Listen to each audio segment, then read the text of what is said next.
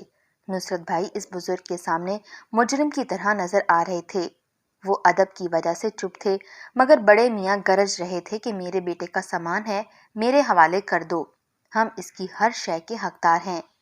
ٹھیک ہے، لیکن جب تک جمال یا اس کی بیوی نہ آ جائیں سامان حوالے نہیں کر سکتے۔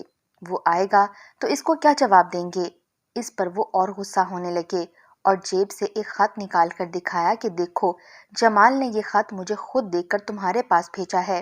خط میں لکھا تھا، ابا جان معاف کر دیجئے، ارجمن بانو میری بیوی نہیں ہے اور نہ میں نے اس کے ساتھ نکاح کیا ہے۔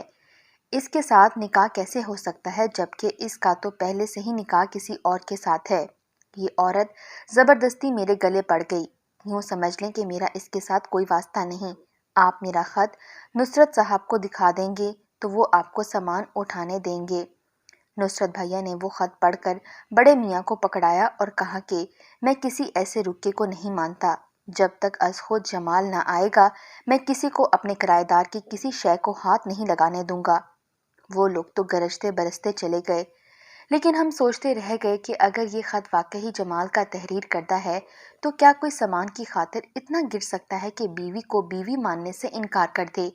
ہفتے بعد ارجمن بانو اپنی بہن کے ساتھ آ گئیں۔ امی اس پر خفا ہونے لگیں کہ تم عجیب لوگ ہو، ہم کو خام خواہ مصیبت میں پھنسا دیا ہے۔ تب وہ رونے لگیں، بولی میں ساری بات آپ کو بتا دیتی ہوں، کیونکہ میں آپ کو سگی ماں کی جگہ اور نصرت بھائی کو دل سے بھائی مانتی ہوں۔ تب اس نے بتایا، میں چھوٹی سی تھی، ماں فوت ہو گئی اور باپ نے دوسری شادی کر لی۔ اس عورت نے مجھے بہت ستایا۔ 11 سال کی عمر میں میری شادی منان نامی شخص سے کر دی۔ شادی کے عوض اس نے منان سے اچھی خاصی رقم لی، تبھی اس شخص نے مجھے بیوی نہیں ایک زر خرید لونڈی سمجھا۔ 4 سال تک میں منان کی حقارت آمیز سلوک کا نشانہ بنتی رہی۔ ماں کبھی کبھی آ جاتی تھی۔ جب میں نے ایک بچی کو جنم دیا ماں کی آمد و رفت زیادہ ہو گئی اور شوہر کی بدسلوکی دیکھ کر مجھ سے ہمدردی کرنے لگی۔ کہتی، مجھے کیا خبر کہ یہ اتنا ظالم انسان ہے، تم پر اتنے ستم توڑے گا، جانتی تو اس سے کبھی شادی تمہاری نہ کرتی۔ باپ تیرا مر گیا ہے ورنہ وہ اس کو مزہ چکھا دیتا۔ اس طرح مجھ زمانے کو ستائی ہوئی ماں نے ورگلایا، میرے شوہر کو رقم لٹا دی اور مجھے گھر لے آئی۔ چند دن خوب آؤ بھگت کی اور خیال رکھا۔ میں نے پہلی بار سکھ کا سانس لیا، لیکن اس کے بعد اب جب ان کے مقاصد کا علم ہوا تو میں ششدر رہ گئی۔ اب علم ہوا کہ میری ستیلی ماں اچھے چال چلن کی نہیں ہے۔ مجھے بھی اس نے اپنے راستے لگانا چاہا۔ ایک روز گھر میں ماں تھی جو غیر شخص کے ساتھ رہتی تھی اور اس کو اپنا دوسرا شوہر ظاہر کرتی تھی۔ اسی غیر شخص کے حوالے کیا تو سب کچھ سمجھ میں آ گیا۔ اس رات کسی طرح میں ماں کے گھر سے عزت بچا کر نکل جانے میں کامیاب ہو گئی، لیکن بھاگ کر اب کہاں جاتی؟ بس اڈے پر کھڑی تھی کہ جمال پاس آ گیا۔ وہ مجھے ادھر ادھر دیکھتے دیر تک تاک رہا تھا۔ پوچھا، کہاں جانا ہے؟ میں نے رو کر مختصر احوال بتا دیا۔ اس نے تسلی دی اور بولا کہ مجھ سے شادی کرو گی تو میرے ساتھ چلو۔ اس طرح میں اس کے ساتھ ہو لی۔ وہ شہر میں ملازمت کرتا تھا اور اپنے دوست کے پاس رہتا تھا۔ یہ مجھے وہاں لے کر آیا اور اپنے دوست کی فیملی سے ملایا۔ دوست سے نہ جانے اس نے کیا کہا۔ اگلے دن ایک فارم لے آیا اور کہا کہ اس پر انگوٹھا لگا دو، تمہارے پہلے شوہر پر تنسیخ نکاح کا کیس کرنا ہے، اس کے بغیر تمہاری مجھ سے شادی نہیں ہو سکتی۔ مجھے جمال اور اس کو مجھ سے پہلی نظر میں محبت ہو گئی۔ ہم ایک دوسرے کو اچھے لگنے لگے، یعنی ہمارے دلوں نے ایک دوسرے کو قبول کیا، تو میں نے انگوٹھا لگا دیا۔ کیس چلا تب تک میں جمال کی فیملی کے ساتھ رہی۔ وہ خود گاؤں چلا جاتا، جب پیشی ہوتی تو آ جاتا۔ اس طرح کیس کے اختتام تک چلتا رہا۔ وہ دن بھی آ گیا کہ کیس کا فیصلہ ہو گیا، مجھے عدالت سے خلا مل گئی اور پھر ہم نے نکاح کر لیا۔ میں نے عدت کے دن بھی جمال کے دوست کے گھر گزارے تھے۔ یہ لوگ اچھے تھے، ہماری شادی میں بھی شریک ہوئے تھے، ہمارے نکاح کے گواہ ہیں۔ اہم بات یہ ہے کہ جمال کے دوست نے نکاح کے وقت میرے ماموں سے رابطہ کیا، وہ بھی نکاح میں شریک ہوئے تھے۔ میرے یہ ماموں ستیلی ماں کے بھائی تھے، مگر یہ اپنی بہن کے جیسے نہیں تھے، یہ اچھے انسان تھے۔ انہوں نے میری امی کے ساتھ بھی صلح کروا دی تھی تاکہ میں سسرال میں عزت پا سکوں۔ کہا کہ اس نے دوسری شادی کر لی ہے اور عزت کی زندگی گزار رہی ہے۔ میری بچی وفات پا چکی تھی جو میری سوتیلی ماں کے پاس تھی۔ جب ماں نے مجھے بتایا تو مجھے بہت دکھ ہوا، مگر میں نے اس کو اللہ کی رضا جانا۔ نکاح کے بعد جمال نے گھر کرائے پر لے لیا اور ہم یہاں آ گئے۔ اس کی آپ بیتی سن کر مجھے، امی اور نصرت بھائی کو دکھ ہوا اور ہم نے اس کو معاف کر دیا۔ دوپہر کو اسی دن اچانک جمال بھائی کے والدین دوبارہ ہمارے گھر آ گئے۔ ان کے ساتھ 2 رشتہ دار مرد بھی تھے۔ یہ جمال کا سامان اٹھانے آئے تھے۔ حیرت کی بات ہے کہ اس پورے قصے کا مرکزی کردار جمال ابھی تک غائب تھا۔ جمال کے والد ارجمن بانو پر گرجنے لگے کہ تم ایسی بازاری عورتوں کا تو کام ہی صاحب جائیداد لوگوں کو پھنسانا ہے، پھر تم کو ابھی پولیس کے حوالے کرتا ہوں۔ بیچاری ارجمن رو رہی تھی۔ پہلے تو ہم خاموشی سے سنتے رہے، مگر امی نہ رہ سکیں۔ وہ بولیں، خان صاحب، ہم آپ کو نہیں جانتے۔ جس کا سامان ہے، جب تک وہ نہیں آئے گا ہم کسی چیز کو ہاتھ نہ لگانے دیں گے۔ میں نے اوپر کی منزل میں جہاں ان کا سامان ہے تالا لگا دیا ہے، اور اب آپ ہمارا تالا توڑ کر دکھائیں، ہم بھی پولیس میں رپورٹ کرائیں گے۔ پہلے آپ بیٹے کو لائیے، پھر سامان اٹھائیے۔ ان کے ساتھ آئے رشتہ دار نے کہا، آپ پولیس کو درمیان میں نہ لائیے، ہم شریفوں کی طرح آپس میں بات چیت سے معاملہ طے کر لیتے ہیں۔ اگر یہ عورت اپنا نکاح کا ثبوت دے سکتی ہے تو ہم اس کو بہو مان لیتے ہیں۔ ارجمن بولی، جس گھر میں میرا نکاح ہوا تھا وہاں چلیں، وہ لوگ میرے نکاح کے گواہ ہیں۔ اس کے سوا اور کوئی نکاح کا ثبوت میرے پاس موجود نہیں ہے۔ تب تو یہ سب کچھ ایک فراڈ ہے۔ ارجمن بانو، جمال کے چچا نے کہا کہ اب اس سامان پر تیرا کوئی حق نہیں ہے۔ ہم حیران تھے کہ تھوڑے سے سامان کی خاطر یہ لوگ کس طرح انسانیت سے گری ہوئی باتیں کر رہے ہیں۔ رات تک کچھ طے نہ ہو سکا۔ بالآخر نصرت بھائی بولے، آپ سب لوگ رات کو یہاں سو جائیے، صبح میں ارجمن بانو کے بتائے پتے پر اس کے دوست کا گھر تلاش کرتا ہوں، اس سے شاید جمال کا پتہ معلوم ہو جائے۔ تبھی اس کے والد بولے، جمال میں اتنی ہمت نہیں کہ وہ ہمارے سامنے آئے، وہ نہیں آئے گا۔ سمجھا بجھا کر امی اور بھائی نے ان کو راضی کیا اور بستر وغیرہ بھی اوپر کی منزل پر لگا دیے۔ ارجمن کو بھی وہاں سونے کے لیے بھیج دیا کہ وہ ابھی تک ہماری کرایہ دار تھی۔ بیٹھک میں جمال کے دونوں چچوں کے لیے بستر لگا دیے گئے، وہ وہاں چلے گئے۔ کچھ ہی دیر گزری تھی کہ ارجمن نیچے آ گئی اور امی سے لپٹ کر رونے لگی۔ بولی، امی جان، میں جان چکی ہوں جمال اب نہیں آئے گا، کیونکہ اس کے والدین اس پر برہم ہیں۔ وہ شادی شدہ ہونے سے انکار نہ کر دے۔ آپ مجھ کو اپنے پاس رکھ لیں، میں لوٹ کر اب اپنی امی کے گھر نہیں جاؤں گی، جہاں میرا سوتیلا باپ بھی اس کے ساتھ رہتا ہے۔ امی نے کہا، بانو حوصلہ رکھو، جمال ضرور آئے گا، ہم تم کو اپنے پاس نہیں رکھ سکتے، ابھی تم کو اپنی امی کے گھر ہی جانا ہوگا۔ وہ بولی، مجھے کسی کے ہاں ملازمہ رکھوا دیں، میں برتن دھو لوں گی، آپ پر بوجھ نہیں بنوں گی۔ ماں نے سمجھایا کہ لڑکی، یہ نہیں ہو سکتا، نہ جانے تمہارے پہلے شوہر کا کیا معاملہ ہے، تمہاری ماں اور اس کے رشتہ دار بھی ہمارے دشمن ہو جائیں گے، یہ لوگ ہم پر اغوا کا پرچہ درج کروا دیں گے، ہم کس کس کو جواب دیں گے، تم فی الحال اپنا سامان اٹھاؤ اور ماں کے پاس چلی جاؤ، وہ سوتیلی صحیح تمہاری شادی میں شریک نہ ہوئی، اس کا بھائی تو شریک ہوا ہے، تم اسی ماموں کو جا کر معاملہ گوش گزار کرو، وہ تمہاری مدد کریں گے۔ امی کی باتوں سے ارجمن مایوس ہو گئی۔ نصرت بھائی اپنے کمرے میں یہ سب باتیں سن رہے تھے، وہ آ گئے تو ارجمن ان کے آگے ہاتھ جوڑنے لگی۔ بھائی نصرت، میں نے تم کو بھائی کہا ہے، تم ہی اس بے آسرا بہن کو پناہ دے دو۔ نصرت نے کہا، بے شک تم میری بہن جیسی ہو، مگر بانو، تم قانونی کارروائیوں کو اور ہماری مجبوریوں کا اندازہ نہیں لگا سکتی، ہم مجبور ہیں، اب سو جاؤ، صبح دیکھیں گے کیا کرنا ہے۔ مگر وہ نہیں سوئی، وضو کر کے نفل پڑھنے لگی اور خدا سے دعائیں مانگتی رہی۔ کچھ دیر بعد وہ اوپر چلی گئی۔ صبح کے وقت اس کی ساس وضو کرنے نیچے آئی کہ فجر کی نماز کا وقت تھا۔ امی نے بھی وضو کیا کہ نماز پڑھ لیں۔ 2-4 منٹ گزرے ہوں گے کہ ایک چیخ بلند ہوئی، اتنے میں امی بھی چیخنے لگیں کہ مکان کو آگ لگ گئی ہے۔ ہم سب صحن سے اوپر دیکھنے لگے جہاں سے شعلے نظر آ رہے تھے۔ نصرت بھائی جان بھاگ کر اوپر پہنچے۔ عجیب منظر دیکھا، ارجمن کا جسم جل رہا تھا، شعلے اس کے چاروں طرف بھڑک رہے تھے۔ وہ چھت پر باورچی خانے کی دیوار کے پاس کھڑی تھی، پھر وہ جلتی ہوئی غسل خانے کی طرف دوڑی، اتنے میں امی جان بھی پہنچ گئیں۔ اس وقت تک بانو پانی کا نلکا کھول کر خود پر پانی گرا چکی تھی۔ ہمارے پہنچنے سے پہلے اس نے اپنی آگ بجھا لی تھی۔ ماں نے اس پر چادر ڈالی، اس کے کپڑے تو جل کر بھسم ہو چکے تھے۔ نصرت بھائی اور میں نے مل کر اس کو چارپائی پر ڈالا۔ اس وقت بھی وہ ہوش میں تھی۔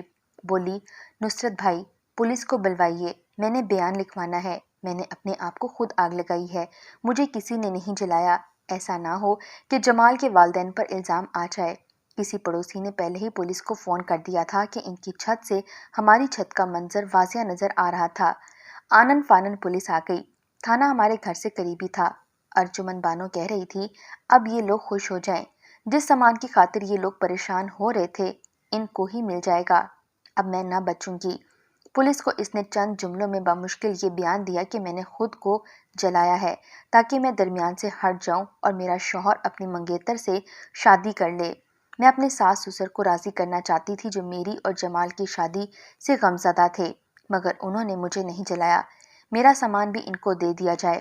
یہ کہہ کر اس نے دم توڑ دیا۔ جمال کی والدہ سے پوچھا گیا تو وہ بولی، میں فجر کی نماز پڑھ رہی تھی، سجدے میں تھی کہ ارجمن بانو کی چیخنے کی آوازیں آنے لگیں۔ میں نے نماز توڑ دی، اٹھ کر دیکھا تو وہ چھت پر کھڑی تھی اور اس کے کپڑوں میں آگ لگی ہوئی تھی۔ جمال کے والد نے بھی یہی بیان دیا کہ وہ نماز کے لیے وضو کرنے کو غسل خانے میں تھے کہ چلانے کی آواز پر باہر نکلے۔ یہ منظر دیکھا تو دل دہل گیا کہ جلتی ہوئی ارجمن غسل خانے کی طرف بھاگی جا رہی تھی۔ بعد میں جمال کے والدین پولیس والوں سے ملتے رہے۔ نصرت بھائی تو اس کو لے کر ہسپتال چلے گئے۔